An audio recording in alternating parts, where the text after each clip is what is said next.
It is Thursday. That means we have a vet on hand to answer your pet questions. So if you have a problem with your pet, you can give us a call right now. The number is 460-KJRH.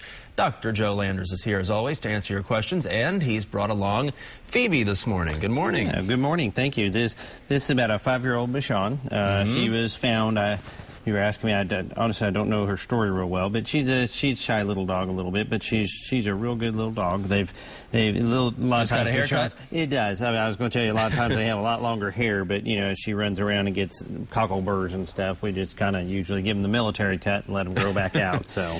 But she's a good little dog. She's over at Heritage right now, which is 627-8575, or she's at animalaid.org on the web. All right, fantastic. Well, let's go to the phones. Up first today, we have Sonia, and she's calling in from Tulsa. Good morning.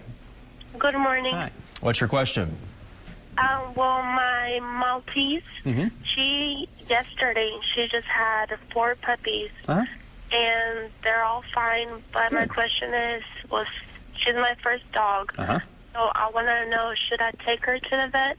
Yeah, usually we kind of suggest afterwards, absolutely, especially if she's a real young dog and it's her first time. You want to make sure that everything's kind of right. Also that a lot of times that everybody came out because they do have multiple little puppies and stuff. And just to make sure that she's doing okay and everything. Probably already know this, but you're going to start feeding her pretty soon on a little bit of puppy food, give her a little bit extra energy. 4 isn't a huge litter, but a lot of times they big start. Enough. Yeah, they're big enough. They start, getting a little bit extra energy, but congratulations. That's probably really nice. So I'm sure it is. Well, next, let's go to Claremore and talk to Sue. Good morning, Sue. Morning. Hi.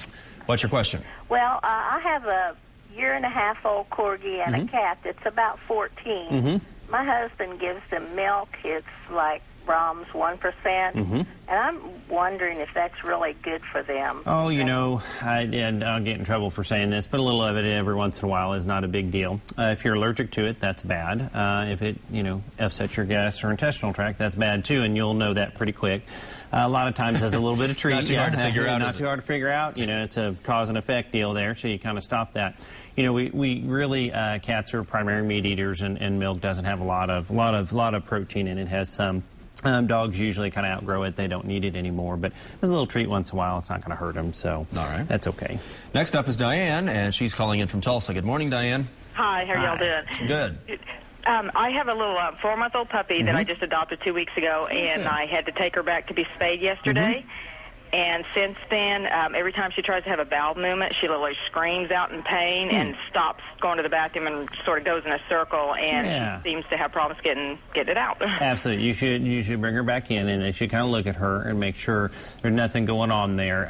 Sometimes it's just the pain of her muscles. When they do a spay, they go right in the middle there, but it's an abdominal incision. I tell people I'm sure it hurts. Never had one, but I'm sure that it does.